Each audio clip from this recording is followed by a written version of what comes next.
We are back on the Janet Mefford Show. A recent article by Religion News Service sports this headline: government shutdown may drive more young Christians from GOP. And in this article, author Jonathan Merritt makes the case that because more Americans blame the GOP for the shutdown than the Democrats, the stalemate may repel young Christians who have struggled to connect with Republicans in the way many of their parents did. This is awfully similar to an article by Matt Lewis published over at The Week titled "The GOP is Losing Young Christians." This seems to be a journalistic trend of late. So what is really happening out there? We're going to get some thoughts now from Tony Perkins, president of the Family Research Council. Tony, it's just great to talk to you again. Hey, Janet, how are you doing? I am fine. How are you?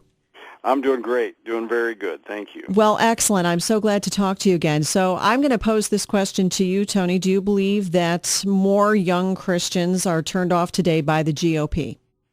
I think they're turned off by politics in general, increasingly, because politics is really becoming counter to everything that is biblical in nature. Yeah. Now, that's a broad statement, so I'm not using it. I'm not endorsing that idea, but I will tell you what I have found, and I have these young people in my home from age to 22 down to 5, and so I'm staying very much in touch with what's going through their minds as they process a lot of these things.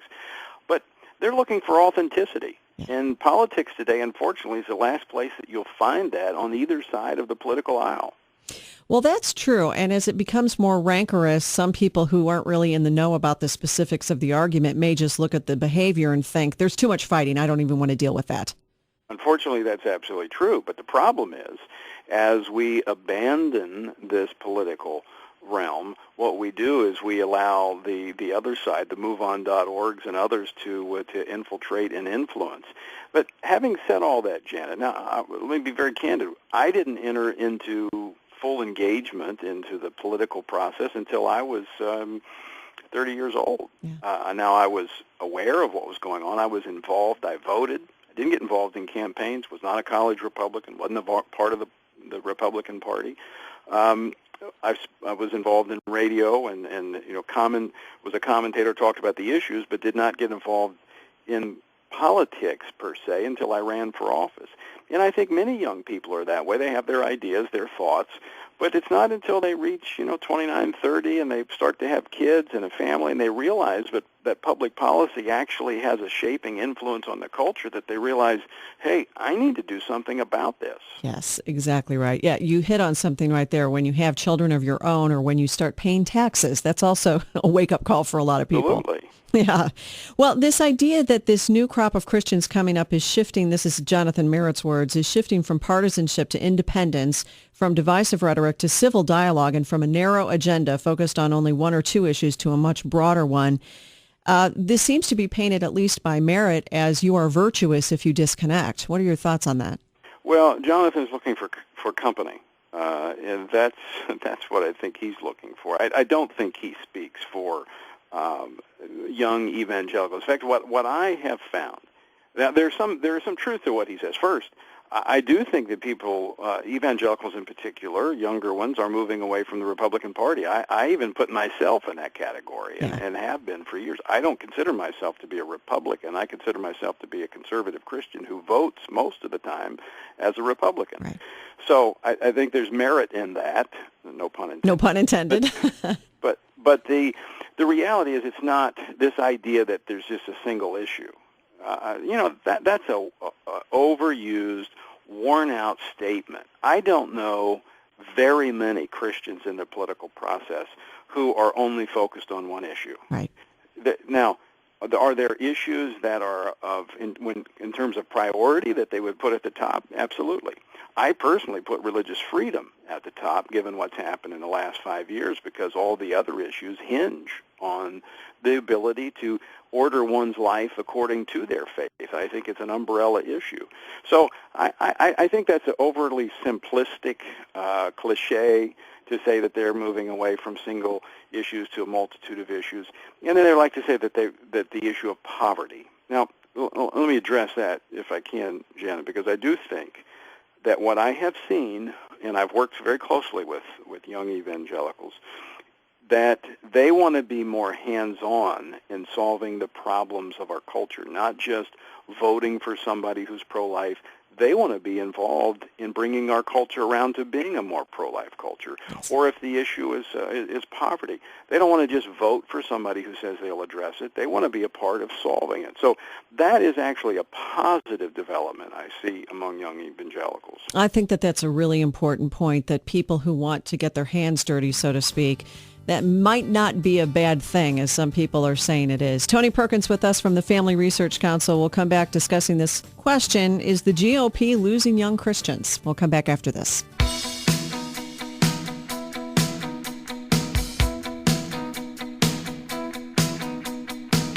Welcome back. It's the Janet Mefford Show. Tony Perkins, president of the Family Research Council, is joining me. We're talking about this journalistic trend. I've seen several stories of late asking if more young Christians are being driven away from the GOP because of the religious right of many years ago. It's a turnoff now. They're trying to do good things in the name of God, but not so much in the political sphere. Now, Tony, before we went to the break, you were making a really great point, which is the number of young evangelicals you've seen of late who really want to get involved to do good. Does this negate the fact, though, that they hate politics? I mean, I'm sort of having a hard time understanding the leap in logic that because people know that there's more to changing society than merely voting, that means voting is no longer important to them. That's not really what you're seeing out there, is it?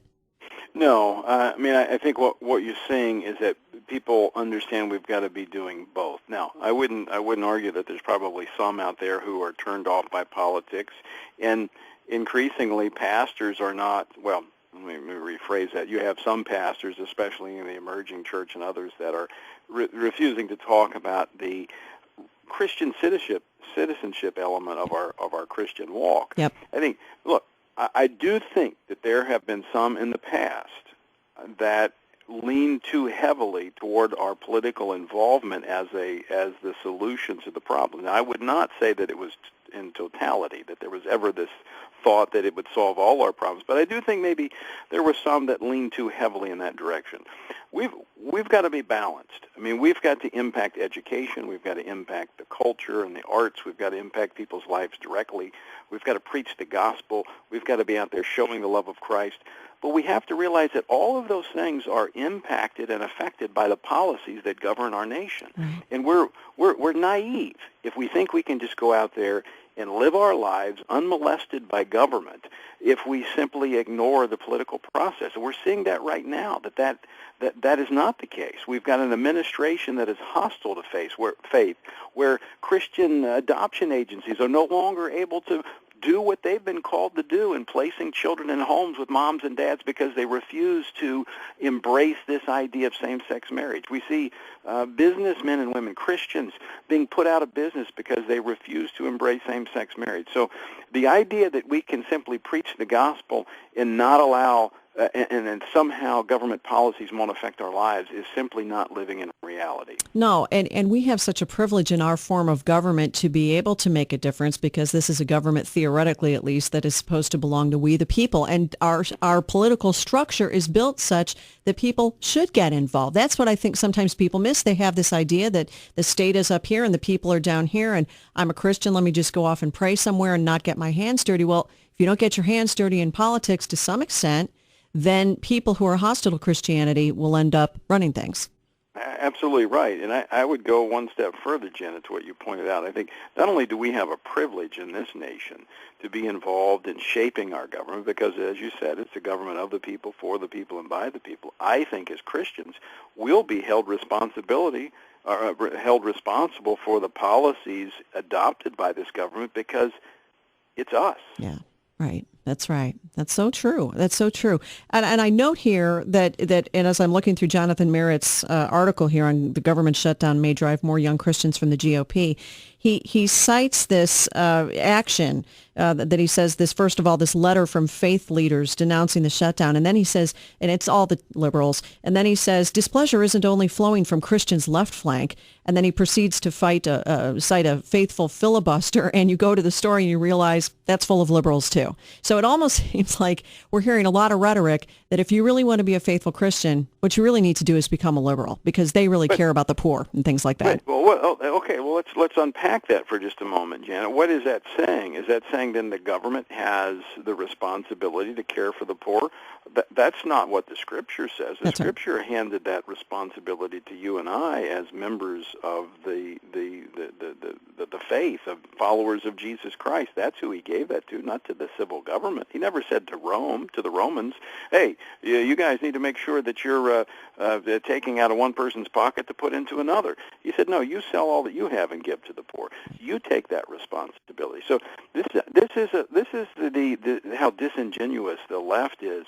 They accuse evangelicals of wanting to create a theocracy, which is the farthest thing from the truth, when in fact they are treating the government as if it had divine instructions from God to be a form of theocracy. You've nailed it. That's exactly right. But if they continue to point out in the press that conservative politics equals hate, and you keep putting out that propaganda long enough, there are going to be a lot of uninformed people who will hear that and say, well, that's true. They are awfully strident at times, as if the left isn't.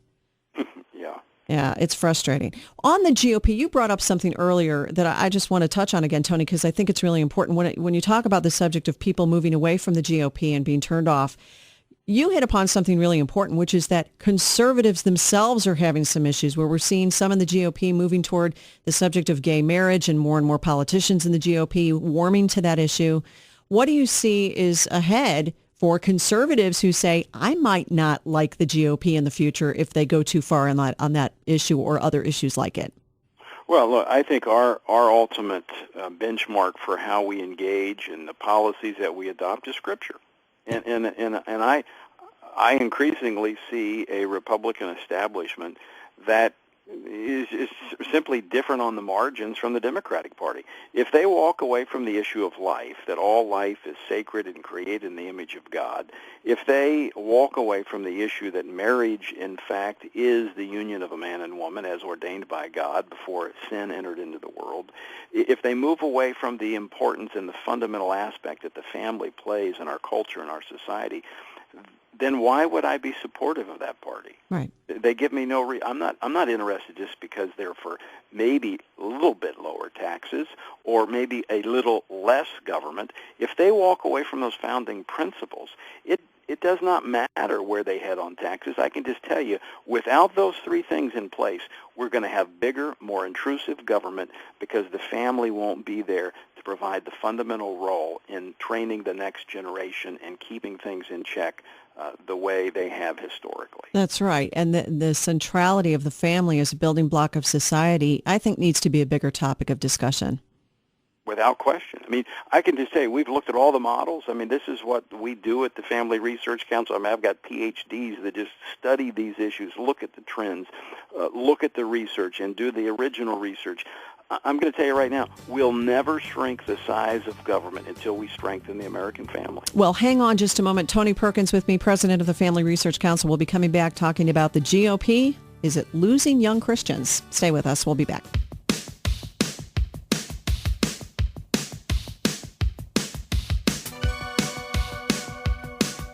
Welcome back to the Janet Mefford Show. I am talking with Tony Perkins, president of the Family Research Council, about some recent articles asking whether or not the GOP is losing young Christians because either it doesn't like politics, these Christians don't like politics in general, or they're disgusted by the behavior of the Republican Party.